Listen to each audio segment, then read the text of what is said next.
Hey everybody, it's Glenn, back in this video with the recently released Toys R Us exclusive Marvel Legends X-Men Infinite Series Wolverine. Yet this ain't no ordinary action figure review, it's an action figure comparison with the Marvel Legends Puck Series Wolverine released last year. So as they go toe to toe and nose to nose, I'm going to compare the various aspects of each action figure, then at the end of the video you guys can declare a victor in the comments below. For the most part they are the same figure, and the figure wasn't even new when it appeared in the Puck series, but they do have some key differences which I'll dissect for you. The most obvious is of course the Toys R Us one is unmasked, but beyond that the difference in deco is quite striking, with the Puck series one being of the more traditional blue and yellow, but the Toys R Us one joins his fellow Toys R Us exclusive all new X-Men in taking the traditional yellow of the costume into orange. But while the Puck series Wolverine was criticised for the lack of X symbol on his belt, they corrected that with the Toys R Us one, going even further with adding a deco detail of the X to his chest and detail of hair on his arms, but they drew the line with the black strap paint details on his glove and boots, which is missing with the Toys R Us exclusive and there on the Puck series one. Now taking a closer look, and I really like the head sculpt of the Puck series one. Even though half his face is covered by a mask, they still managed to sculpt more expression into that face than they did the unmasked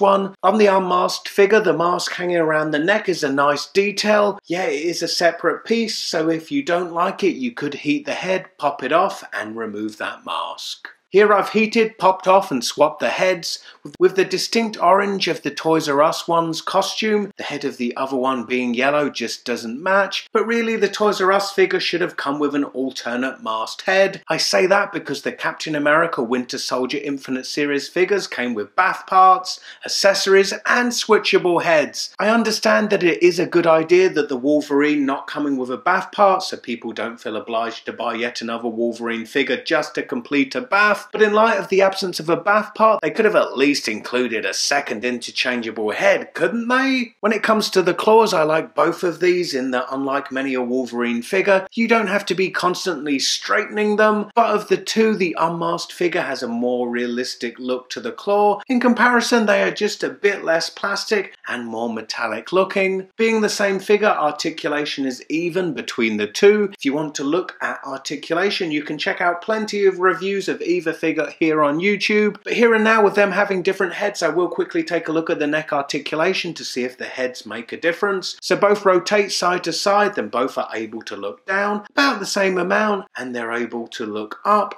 with Puck series 1 able to look up just a little bit further. I think the volume of the hair on the back of the head of the Toys R Us one prevents it looking up as far as the Puck series one. So all things considered, and personally I'd have to go with the Puck series one. Sure, it lacks some of the detail in the deco, but if you're looking for the most definitive Wolverine figure, then of the two, it's that one. In my opinion, the head sculpt is just superior. I mean, I guess the Toys R Us one is not a terrible head sculpt, certainly not the worst unmasked Wolverine figure we've had. I'd give that dubious title to the Blob Series Ultimate Wolverine. So while this one is certainly serviceable, it's just I can think of so many better ones, such as the Apocalypse series unmasked variant, and my favourite, the X-Men Classics Ninja Strike Wolverine. Anyway, for my previous action figure comparison, click this video. As ever, it sure would float my boat if you could give this video a thumbs up. Also remember to comment, share and subscribe. Check out the description beneath this video for links to my Facebook, Twitter and Instagram. Click those links and connect with me there too. Hope to see you in my next video. Bye.